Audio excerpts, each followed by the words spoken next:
Hey, what's up, everybody? Championship Leadership, and today I'm excited. We got John Bourgeois from Seattle in the house here today. He spent 15 years in the corporate world, and now he's focused on. He's got a book coming out called The Pen and Its Author. It's coming out this January, so keep an eye out for that. And then also definitely check out his podcast, the Dreamcatcher podcast, which I get to be on here in just a little bit, actually. So I'm excited about that too. But thanks, man, for being here. Appreciate it, John. What's up, Nate? How are you, man? Oh, so good. So good. Every day. Good. Yeah, Good. hey, I always like to just kick it off right away with like championship leadership. That's the name of the podcast. What comes to mind for you when you hear that? Like, what do you think of? What does that mean to you? Yeah, definitely, man. And I love that question, by the way. I spent, like you were mentioning in the introduction, like I spent 15 years in the corporate world, like developing, training, and building up leaders. And for me, championship doesn't necessarily mean you've got, the rings on the hand or you've got the trophy in the cupboard. Yep. It's a mindset, and that's where it starts first, right? Yeah. A championship mindset is what develops a champion. You can fall into a championship like, I don't know. I'm up here in Seattle, so I'm not a huge Seahawks fan. Yeah. I'm sorry, 12th man out there. Are you a Packers fan, hopefully? they got a Super Bowl ring, which is awesome. They do. But when you look at a franchise like, say, the Patriots, that's a championship mindset up there. They go into the game, every game, to be the champion. And even if they don't win the Super Bowl that year, they're still the champion up here. And that's what I think when I think of like just what this podcast is and that title as well. Yeah, that's a great point, man. I love that. Well, tell us a little bit more about yourself and, maybe bring us back to the corporate days and what you were doing and how that's all led to what you are up to right now. Yeah. Absolutely. So for myself, like you mentioned, spent about 15 years in the corporate world. At the very height of my career, I oversaw 5 states as well as 293 locations. I thoroughly loved it. The ability to be able to help somebody go from not knowing what their potential was and then watching them flourish is something that I still enjoy to this day. I've done over $1 million in sales. I've done a bunch of different accolades, but truth be told, if I was going to be 100% honest with you, I was not happy at all. Yeah.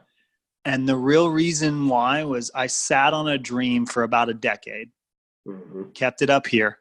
Yeah. Made every excuse possible as to why I couldn't do it or why I shouldn't do it. Let every external voice that was around me determine, whether I stepped into it. And I finally just got fed up and I made a decision. You know what? I'm tired of just thinking about the dream. I'm going to start catching it. And so it initially started out as just writing the book that was on my heart and had been on my heart for over 10 years. Okay. And it has evolved into this community of dream catchers where we're moving from just chasing dreams to actually catching them. And so, that's where it's all been birthed. That's where the show got birthed. The show literally got birthed out of me wanting to go ahead and connect with other dream catchers. Cool, man. So what was the moment that made you, go from like thinking about this for 10 years and not doing anything about it to actually taking that leap? Nate, I think it was a combination of a couple things. Growing up for myself, a lot of the voices that I would hear is, as far as writing goes, like you're super energetic, you are hyperactive, you're energetic, like you're never going to be able to sit down and write a book, right? So that's always going through my head. I was the sole earner for our family, and like the notion of you won't be able to fund your dream and fund your family was constantly rolling around in my head. What it came down to, and this was the breaking moment, it kind of all happened in a series of 3. My grandmother was an author, a professional an English professor as well. Okay. And she passed away in 96. Okay. None of her work was ever published. Oh, wow. All right. And we as a family finally published her work, but she never got to see that. Yeah. Yeah. And right before I made the decision to start writing it, I was going through some life stuff. I had been, and I'm just going to go into it. I'd been literally sleeping on the couch for a long while. Yeah. And my son comes downstairs and goes, "Daddy sleeps downstairs. Mommy sleeps upstairs." And he just said it so nonchalant to me. Mm-hmm. And it literally broke me, because for the longest time, my self-worth was attached to what my accomplishments were and what my relationships were. And so I was okay being on the couch with my wife being upstairs in the room. I was totally fine with that because nobody outside of our home knew that. And when he came downstairs and said that to me, I was like, I don't ever want my kids thinking that's what a healthy relationship is, right? Yeah. And so we went through counseling and things like that. That 14-year relationship ended up breaking up. Okay. Yeah. And in that, though, I look back and I go, I'm so glad that did happen, because what I realized was I had attached, like I said, accomplishments, and I had attached relationships to my self-worth. And yet I had never discovered who I was, and I had never personally fallen in love with myself. Why do I expect another person to love me if I can't even go ahead and love myself? Why do I expect them to give me some sort of worth when I don't even know what my own worth is? So I had that life moment. I had us publishing my grandmother's works, and then my grandfather ends up passing away. And it was at his funeral that I'm looking at this urn as I'm walking down, and I can still see it right now. The blue is tied around his ashes, and he's in his silver tin. And I said, enough's enough. I've got to do whatever it takes. I don't know what's going to come of it, but I've got to do what it takes to go ahead and have my dreams become a reality. If for the only reason that I'm able to inspire my own kids to be able to go out and do the exact same thing. Yeah. Yeah. Powerful, man. Thank you for sharing that. What's dig into the book for me a little bit, like interesting title, The Pen and Its Author. What's that all about? Yeah. So if you're familiar with The Alchemist, it's a fable. So it's a mixture of fiction and nonfiction brought together in order for the reader to be able to discover something and be able to find value out of it. The Alchemist is one of those books that I read probably every single year, if not more sometimes. And every time I go through, I'm underlining new things and just getting new things from it. Yeah. And so it's a story of an eldest son who is going on this journey, and he is reading his father's last dying wishes and last dying letters to him. And as he goes on this journey, he's discovering how to dream and turn that dream into a reality. And so that's what the book's about. Cool, man. That's awesome. Yeah. Yeah, I love it. What, coming back to leadership, like who are some people that really impacted you? And it's not so much about like who they are, with, some people like will name them, some won't, but really like, what are some of the traits or characteristics that you've really taken from these people that have impacted you, and how has that, helped to mold, shape who you are? Yeah, absolutely. Yeah. For me, the really cool thing is I've been blessed with mentors in my life from a young age. My dad was one of those, both somebody that I looked up to, but also somebody that I strived to be like. Probably for me, if I was to say, who are the three mentors that I've personally had in my life, they taught me a couple of things. One, you can literally do anything you set your mind to. Yeah. Two, you need other people in order to be a leader. And that's a key thing. So many people want to be a leader, but they Right. don't know how to bring value to those around them, right? Yeah. And I would say the key thing from that is, and the thing that they taught me was, listen, relationships are very similar to an ATM. You want to give way, way, way, way, way more to your team, to those around you, to those that you're leading, than you ever want to withdraw. Because when you do want to withdraw, you want to make sure there's a deposit that you've made into that person. And if all you're doing is withdrawing from them, at some point the account's going to get overdraft. Yeah. It's true. Yeah. And then the other thing for me would be, like, every one of my mentors and every one of the leaders that I've looked up to, they saw something in me that I didn't even see in myself. And they believed in me way before I knew who I was. And I think that's a key component of a leader, right?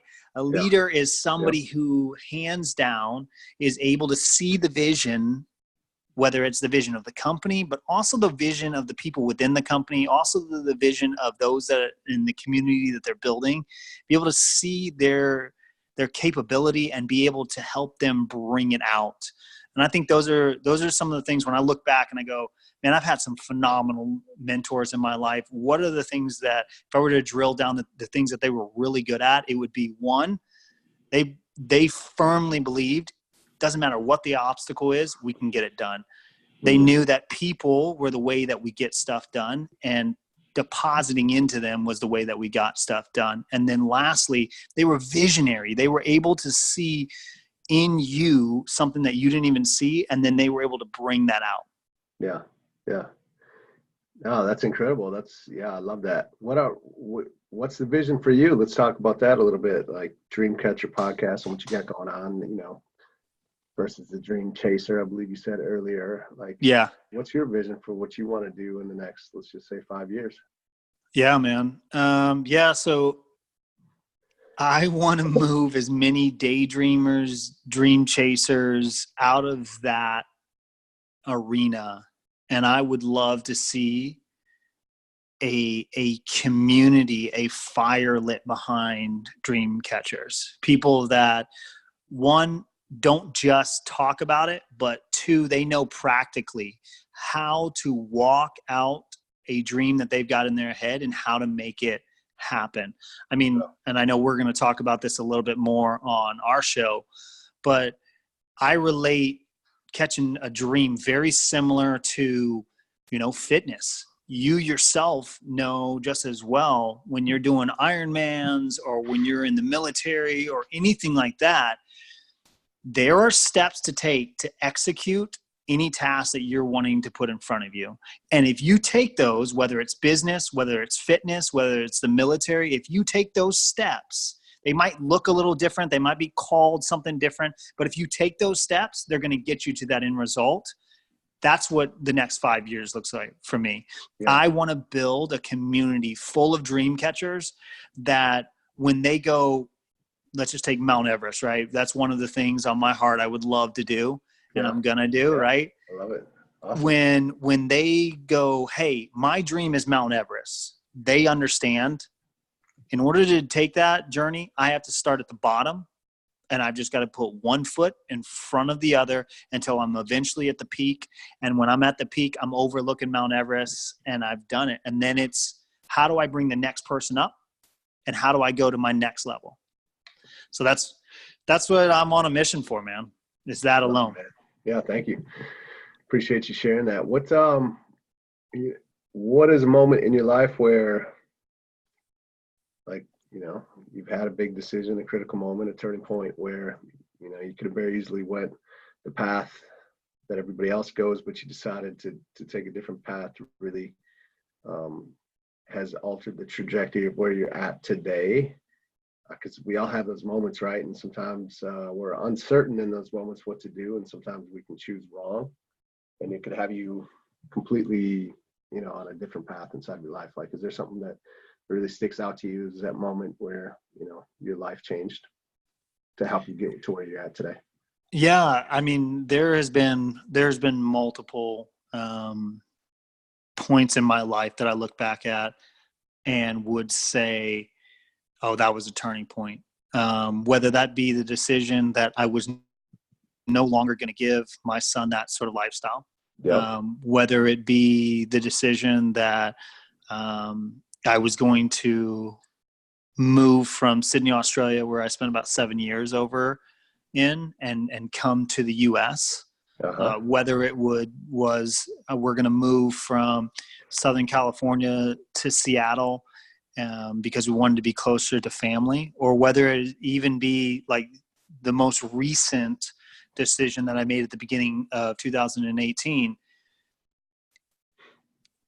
I could have decided, hey, I want to go for CEO. I could have, of a company that's not mine, right? Yeah. I could have decided to go to the next level in a corporate ladder.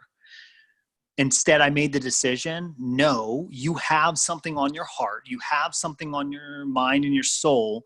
Let's step out. Let's jump. Let's make the decision that, hey, if you want people to hedge their bets on you, you better be ready to hedge your bets on yourself before anybody else does. Very similar to going back to what we're talking about with self-love, right? Why do you shouldn't expect somebody to invest in you if you're not willing to invest in yourself, right? And so for me, probably more recently, making that jump from the corporate world and the securities of the corporate world. I mean, I'd always had side hustles. Don't get me wrong. I'd always traded. I always sold. I'd always invested in different areas, right?